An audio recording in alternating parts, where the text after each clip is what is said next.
ऐसा कहा जाता है कि इंसानों के पापों की सजा मरने के बाद मिलती है, लेकिन कुछ पाप इतने बड़े होते हैं कि उसको अपने पापों की सजा जीते जी इसी जन्म में भुगतनी पड़ती है। ऐसी ही कहानी है निखिल और पवन की।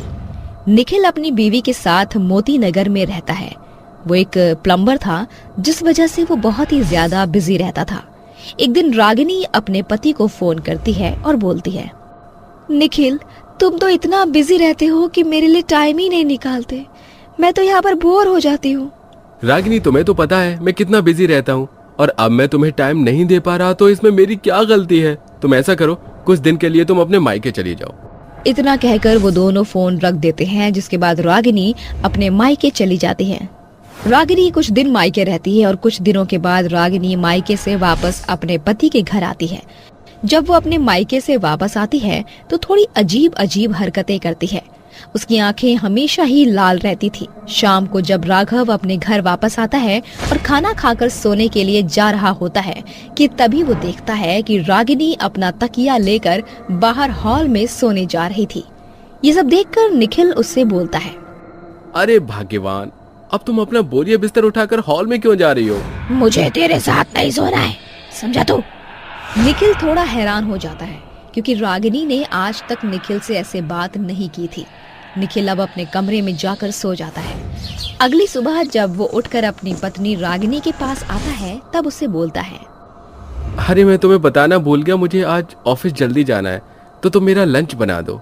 तुम्हारा खाना रेडी है। ये सुनकर निखिल थोड़ा हैरान हो जाता है क्योंकि रागिनी उसके मन की सारी बातें समझ जाती थी। और ऐसे ही निखिल रागिनी से बोलता है, रागिनी, मैं नहाने जा रहा हूँ, तुम मेरे लिए पानी गर्म कर दो। पानी गर्म हो रखा है, तुम जाकर नहा लो। निखिल नहाने के लिए उस पानी में जैसे ही जाता है कि तभी उसके सामने रागिनी आ जाती है। उसको देखकर निखिल बोलता है, ओहो, आज तो भाग्यवान तुम भी मेरे साथ नहाने के लिए आ गई हो। हाँ, तुम्हें भी मेरे साथ नहाना है क्या? मैं तेरे साथ नहाने नहीं, तुझे नहलाने आई हूँ। इतना कहकर रागिनी एक इंसान से चुड़ैल में तब्दील हो जाती है और डर के मारे वो भागने की कोशिश करता है, लेकिन वो चुड़ैल उसको भागने नहीं देती और उसको अपने लंबे हाथ करके पकड़ लेती है, जिसके बाद चुड़ैल उसके आधे शरीर को जिंदा खा जाती है और वहाँ से गायब हो जाती है।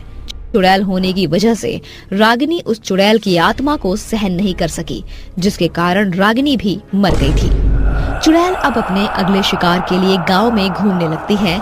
उसको अब एक बड़ा सा आलीशान घर दिख जाता है कि तभी वो एक मामूली से इंसान का रूप धारण करके पवन के घर में जाती है और पवन की पत्नी से बोलती है, मालकिन, क्या मुझे कोई काम मिलेगा? मेरी माँ बहुत ही ज्यादा बीमार है। अगर आप मुझे कोई भी काम दे देंगी तो मैं माँ का इलाज करवा सकूंगी। उसकी ये बात सुनकर मोहिनी को उस पर तरस आ जाता है और वो अपने घर में उसको झाड़ू पोछे का काम दे देती है, जिसके बाद चुड़ैल अब हर रोज मोहिनी के घर में आकर काम करने लगती है। एक दिन की बात है, शाम का समय था, ठंडी ठंडी हवाएं चल रही थी और घना अंधेरा था कि तभी मोहिनी के दरवाजे पर बेल बजती है। थोड़ी देर बाद वो चुड़ैल दरवाजा खोलती है कि तभी वो देखती है उसके सामने पवन खड़ा है। पवन को देखकर वो थोड़ा मुस्कुराती है और उसको अंदर आने को कहती है। पवन घर के अंदर आता है और अपनी पत्नी मोहिनी से बोलता है, अरे मोहिनी, ये लड़की कौन है? अरे ये तो हमारे घर में काम करने वाली बाई है। ये बहुत ही अच्छी है, घर का सारा काम कर देती है। अच्छा, ऐसा है क्या? ये घर का काम सच में अच्छा करती है। मैं भी देखता हूँ कि आखिर ये घर का कितना ख्याल रखती है। थोड़ी देर बाद पवन अपने कमरे में से चुड़ैल को आवाज लगाता है, काम वाली बाई, काम वाली बाई, कहाँ हो? एक बार मेरे पास आओ। उसकी आवाज सुनकर चुड़ैल खुद से बोलती है, मैं इसी दिन का तो इंतजार कर रही थी कि तू मुझे अपने मुंह से कब बुलाएगा, और आखिरकार तूने मुझे बुला लिया। अब तू भी नहीं बचेगा। चुड़ैल पवन के कमरे में चली जाती है और पवन उसे देखकर उससे बोलता है, आओ सुंदरी, तुम अपने कोमल हाथों से मेरे पैरों को दबा दो। जब तुम इतनी सुंदर हो तो तुम्हारे कोमल हाथ से मेरे पैरों का दर्द भी चला जाएगा। बिल्कुल, मैं तुम्हारे पैरों का दर्द तो क्या, तुम्हारे पूरे शरीर का दर्द मिटा दूंगी। चुड़ैल पवन के पैर दबाने लगती है और पवन आंखें बंद करके लेट जाता है। आंखें बंद करके पवन चुड़ैल से बोलता है, आ आ ओ हाय, ओए होए होए होए, तुम्हारे हाथ कितने कोमल हैं, और तो मेरे पैरों को इतने अच्छे से दबा भी रही हो। मुझे तो और मजा आ रहा है। ऐसा करो, मेरे पैरों के साथ साथ तुम मेरे शरीर को भी दबाना शुरू कर दो। धीरे धीरे करके चुड़ैल उसके पूरे शरीर को दबाने लगती है, जिसके बाद चुड़ैल अपने असली रूप में आ जाती है और उसका शरीर दबाते दबाते वो उसकी गर्दन को भी दबोच लेती है।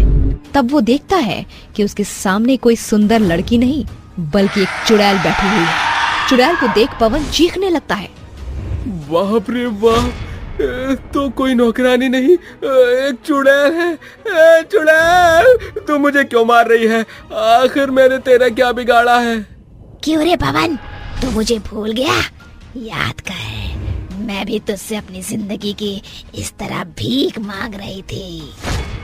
चुड़ैल अपने असली रूप में आकर पवन से बात कर ही रही होती है कि तभी वहाँ पर मोहिनी आ जाती है और चुड़ैल को वहाँ पर देख मोहिनी बोलती है, हे भगवान, ये क्या है? यहाँ पर चुड़ैल कैसे आ सकती है? तो तू भी आ गई? आजा, तू भी अपने पति के कारनामे सुन ले। अगर तू अपने पति के कारनामे सुनेगी तो तेरे भी पैरों तले जमीन खिसक जाएगी। आखिर मेरे पति ने ऐसा क्या किया है जो तुम मेरे पति को इस तरह बोल रही हो? अपना सिक्का किसी को खोटा नहीं लगता, इसीलिए मैं तुझे पूरा सच बताऊंगी। कुछ समय पहले की बात है, मैं दूसरों के घरों में जाकर अपनी माँ के लिए काम किया करती थी। मेरी माँ अक्सर बीमार रहती थी। मेरे पिता बचपन में ही मुझे छोड़कर चले गए थे। एक बार की बात है, मैं तुम्हारे पति पवन के पास काम मांगने के लिए आई थी। मालिक, यहाँ पर कोई काम है क्या? मुझे यहाँ पर कोई काम दे दीजिए। मेरी माँ बहुत बीमार है। अगर मुझे आप काम दे दोगे तो मैं अपनी माँ का इलाज करवा सकूंगी। हाँ हाँ बिल्कुल, तुम मेरे घर का सारा काम कर दिया करना। आखिर तुम जैसी सुंदरी को अपने घर पर काम करने से कौन मना कर सकेगा। रेनू घर पर सारा काम करने लगी और एक दिन पवन का दोस्त राघव आता है। राघव और पवन की नजर रेनू पर पड़ गई, जिसके बाद उन दोनों की नीयत रेनू के प्रति खराब हो गई थी। थोड़ी देर बाद पवन और राघव ने रेनू के साथ दुर्व्यवहार करके उसको मार दिया। तुम्हारे पति ने इतना घिनौना काम मेरे साथ किया था। मैं तो अपनी माँ के लिए काम करने यहाँ पर आई थी, लेकिन मुझे नहीं पता था कि मुझे अपनी जान से हाथ धोना पड़ेगा। मेरे मरने के बाद मेरी माँ की देखभाल करने वाला कोई नहीं था, जिसके बाद मेरी माँ तड़प तड़प के मर गई। मैंने तुम्हारे पति के दोस्त राघव को तो मार दिया। अब बारी है तुम्हारे पति की। मैं इसको मारकर अपनी दुनिया में चली जाऊंगी और मुझे मुक्ति मिल जाएगी। पवन जी, मुझे बिल्कुल भी विश्वास नहीं हो रहा कि आप ऐसा घिनौना काम कर सकते हो। मुझे बचा लो मोहिनी, मुझसे बहुत बड़ी गलती हो गई है। आज के बाद मैं किसी भी औरत को नजर उठाकर नहीं देखूंगा, और बस मुझे तुम इस चुड़ैल से बचा लो। तू उससे क्या बोल रहा है? अब तो तू गया। इतना कहकर चुड़ैल पवन को मार देती है और वो वहाँ से अपने आप गायब हो जाती है। बेचारी मोहिनी अपने पति के दुख में रह गई और कुछ साल बीत जाते हैं, जिसके बाद मोहिनी भी अपनी जिंदगी में आगे बढ़ने की सोच लेती है और वो अपने अकेलेपन के साथ खुशी से रहने लगती है। रात का समय था, चारों तरफ सन्नाटा था। गांव के सभी लोग अपने घरों में सो रहे थे कि तभी एक भयानक चुड़ैल जंगल की तरफ से चलते हुए गांव में आ रही थी। वो चुड़ैल बहुत ही भूखी थी और अपना शिकार ढूंढ रही थी। उसे जो भी मिलता है वो उसे खा जाती है। रास्ते में उसे कुछ भेड़ बकरी दिखाई दी, जिसके बाद वो उन्हें उठाकर सीधा निकल गई। बहुत भूख लगी है, सब कुछ खा जाऊंगी जो मिलेगा, कुछ नहीं छोड़ूंगी, सब मेरे पेट में जाएगा। उसी समय गांव का एक आदमी जिसका नाम बलराम था, वो अपनी पत्नी मीनाक्षी के साथ सो रहा था कि तभी उसके पेट में दर्द होने लगा। हे भगवान, ये क्या, मेरे तो पेट में दर्द हो रहा है। अब अगर संडास के लिए नहीं गया तो सुबह तक बुरा हाल हो जाएगा। ये सोचकर बलराम एक डिब्बे में पानी भर लेता है और जंगल की तरफ जाने लगता है। वहीं दूसरी तरफ चुड़ैल भूखी प्यासी यहाँ वहाँ अपना शिकार ढूंढ रही थी। तभी उसकी नजर बलराम पर पड़ती है। अरे वाह, क्या बात है, शिकार खुद मेरी तरफ बढ़ता आ रहा है। जैसे ही बलराम पानी का डिब्बा नीचे रखता है, चुड़ैल उसे दबोच लेती है और उसका हाथ पकड़कर खाने लगती है। बलराम चिल्लाते हुए रोने लगता है। अरे अरे छोड़ दो मुझे चुड़ैल, मुझे छोड़ दो, बाप रे बाप, मेरा हाथ छोड़, ये मुझे नहीं छोड़ेगी। खा जाऊंगी तुझे, पूरा खा जाऊंगी, थोड़ा सा भी नहीं छोड़ूंगी। इतना कहते ही चुड़ैल उसे पूरा निगल जाती है, जिसके बाद चुड़ैल गायब हो जाती है। अगले दिन बलराम की पत्नी मीनाक्षी अपने पति बलराम को पूरे गांव में ढूंढती है। अरे काकी, क्या आपने मेरे पति बलराम को देखा है? पता नहीं सुबह से कहाँ गायब हैं, कहीं मिल ही नहीं रहे। नहीं बिटिया, मैंने बलराम को नहीं देखा। उस दिन के बाद से धीरे धीरे गांव के कई लोग गायब हो जाते हैं, जिसके बाद गांव वालों को कुछ समझ नहीं आता। एक दिन गांव का मुखिया पंचायत में अपनी बात रखता है। आखिर ऐसा कैसे हो सकता है? गांव के लोग धीरे धीरे अपने आप ही गायब होते जा रहे हैं। अगर हमने सही समय पर इस बात का पता नहीं लगाया तो पता नहीं क्या होगा। मुखिया जी, मेरी 8 साल की बिटिया भी घर से गायब है, कहीं नहीं मिल रही। अब हम क्या करें? शायद मैंने कल रात को तुम्हारी बेटी को जंगल की तरफ जाते हुए देखा था, लेकिन मेरी बहुत तबीयत खराब थी, इसलिए मैं उसके पीछे ना जा सकी। मुझे लगा कि रात के समय तुम्हारी बिटिया को संडास आया होगा, इसलिए वह जंगल की तरफ जा रही होगी। लगता है ये सब जंगल से ही हो रहा है।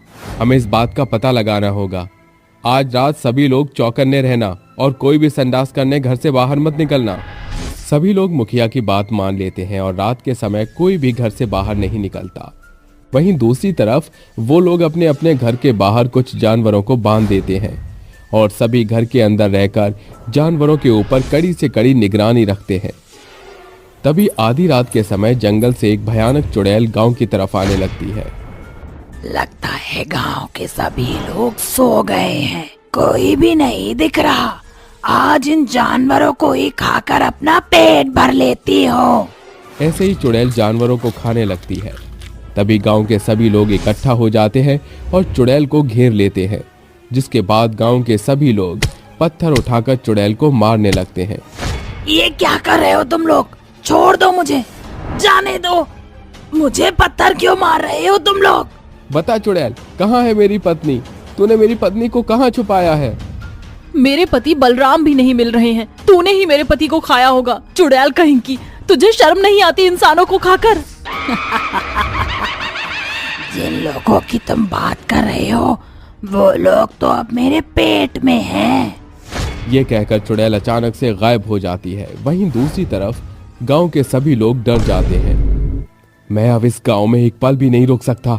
मैं तो आज ही अपना बोरिया बिस्तर बांधकर शहर जा रहा हूँ। अगर यहाँ रहा तो इस चुड़ैल के हाथों मारा जाऊंगा।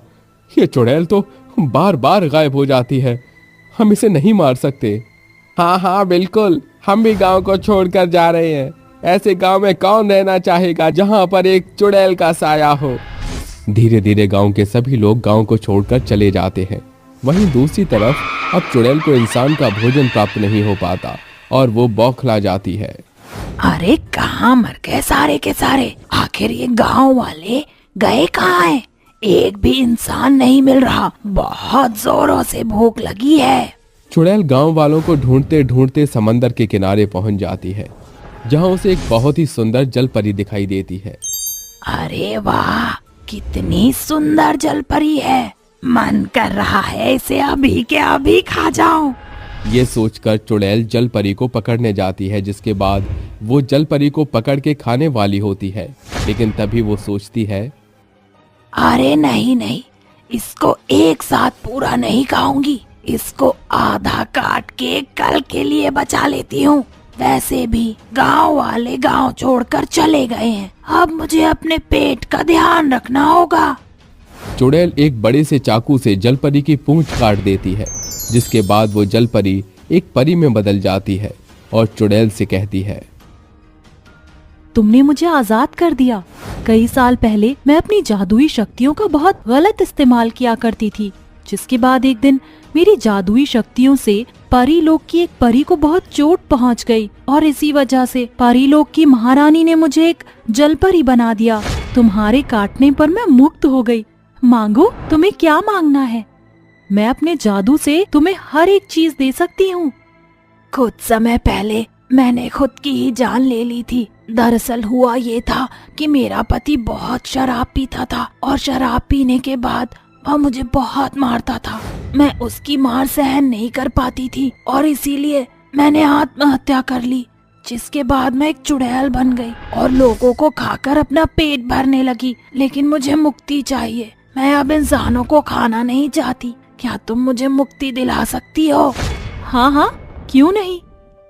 जादुई परी अपनी जादुई शक्तियों चुड़ैल की आत्मा को मुक्ति दिला देती है, जिसके बाद चुड़ैल का साया हमेशा हमेशा के लिए उस गांव से चला जाता है और सभी गांव वाले सुखी से अपना जीवन बिताने लगते हैं। परी भी वापस अपने परी लोक चली जाती है, जिसके बाद वो अपने जादू से लोगों की भलाई करती है।